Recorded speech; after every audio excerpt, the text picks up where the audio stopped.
What are protests and what do they mean to you? Well, stick around and we're going to talk about that tonight.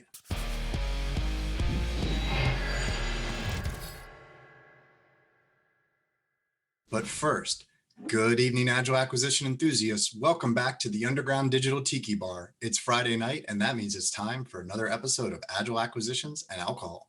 Cheers. All right. Protests. No, we're not talking about walking around with signs and telling people how you feel. We are talking about government contract or acquisition protests. And there are three kinds of protests that you need to know about: agency level protests, GAO protests, and Court of Federal Claims protests. But you're probably wondering to yourself, who can actually protest? Well, in order to protest, you have to have what's called standing in an acquisition, or have an economic interest in the acquisition. So in order to protest, you either have to be able to bid on an acquisition or have already bid and have been disqualified for some reason or the other. When considering whether or not to protest, a lot of people are concerned, will there be implications? Will the agency have a negative reaction to the company for protesting? Generally speaking, no. I've even seen cases where the agency has encouraged the vendor to protest when they've raised concerns. But of course, it's an awful experience for everyone. I think industry as well, although it's very easy to start. Going through the entire process is time consuming, and it is not a lot of fun, especially on the government side. As a contracting officer or a lawyer or a program office, it's a difficult and stressful process to go through. But it doesn't generally result in any sort of backlash towards the company. A protest will either be adjudicated favorably or unfavorably towards the company that submitted the protest. But the reality is it works itself through a process through a third party generally that will provide an opinion. And that opinion is something that all parties will have to abide by. And in the acquisition process, there's very little opportunity for prejudice or just general grudges being held against a company. So I would say, while you shouldn't use protests as a automatic go-to every time you're not happy, it is an appropriate step to use if you believe an acquisition is being done inappropriately, either through the requirements of the initial acquisition strategy or in the way in which a decision was being made. Now, when you consider protesting, there's some very important things that you need to know. A protest must absolutely be in writing. That is the required method for submitting. There's no specific format on how you submit a protest other than the fact that it has to be submitted in writing. When doing an agency level protest, an agency level protest can be submitted to the contracting officer, or you can request a review a level above the contracting officer. In most cases, the contracting officer will include their legal team and their supervisors anyway when they receive a protest, just to ensure that they are being thorough in their response. But it's important to remember that at the point at which you receive an adverse agency decision, meaning the agency says, no, we will not do anything based on your protest, your clock starts.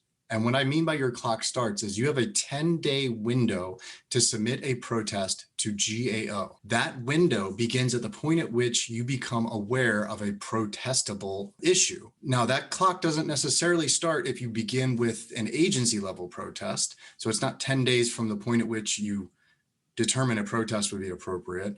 It's 10 days from the point at which you receive an adverse notification. That clock will then start for the GAO timeline. Oftentimes, it's worth doing an agency level protest because the issues can be worked out and negotiated between the agency and the company. They're significantly cheaper and much, much faster, typically 45 days or less. A GAO protest is typically 90 days at least, assuming they take the protest. At the point of which a GAO protest is rendered, then you can choose to either accept the outcome, or you can also take it to the Court of Federal Claims. You can also go directly to the Court of Federal Claims, although those protests are generally around negligence, and GAO protests are generally around not adhering to the source selection plan as stated in the RFP, or the general requirements of the competition are inappropriate for some reason. For instance, unfairly limiting competition. So when considering what type of protest to do, you want to analyze what is the outcome you're looking for? What is the challenge that you think is legitimate?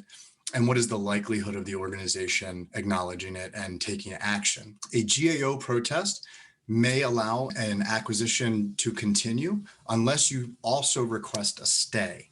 If you request a stay, then the acquisition will halt or the award will halt and no work will continue. This is obviously very disruptive to program offices, especially if they've been using a typical waterfall approach and it took them maybe a couple years to get to that point, and now they may have to wait yet another 90 days. But in any case, it does tend to delay things. When you think about what types of acquisitions can be protested, it's often believed that other transaction authority cannot be protested.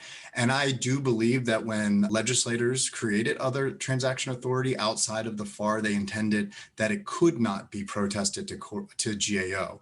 However, that was proven to not be true when GAO took it upon themselves to take and rule on a GAO case at the DoD, and that has risen a bunch of questions about whether or not that will happen again, or is that a legitimate risk? Generally speaking, GAO should only consider an OT protest if the challenge itself is whether or not it should be OT. But once it's past that point, then it should either be in the agency level or the Court of Federal Claims.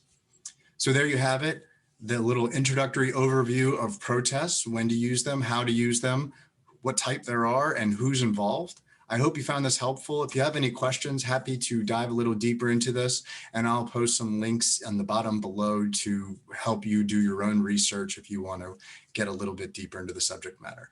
And until next week, cheers.